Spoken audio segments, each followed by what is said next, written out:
மா சொல்லுடா. இந்த கிளம்பிட்டீங்க? ரெடி ஆயாச்சு வெளியே போகிறதுக்கு. ஒரு ஃபங்க்ஷன் இருக்குது, அதனால ரெடி ஆயாச்சு. கோயில் ஃபங்க்ஷனா?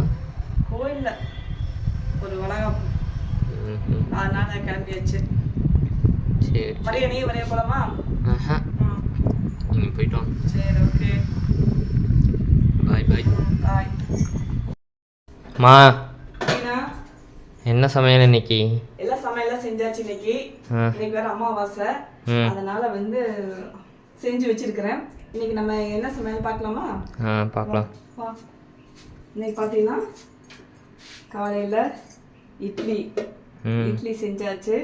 அப்புறம் பார்த்தீங்கன்னா சாதம் ரொம்ப சூடாக இருக்குது. அதுக்கப்புறம் பாசிப்பயிரும் பீக்கிங்காக போட்டு குழம்பு வச்சாச்சு இன்னைக்கு. ரசம், இட்லிக்கு வந்து தேங்காய் சட்னி. அதுக்கப்புறம் பார்த்தீங்கன்னா கொய்யாப்பழம், மாம்பழம், வாழைப்பழம். போதும்ல? போதும். இன்னைக்கு அமாவாசை அன்னைக்கு நம்ம வீட்டில் இதுதான் ஸ்பெஷல்.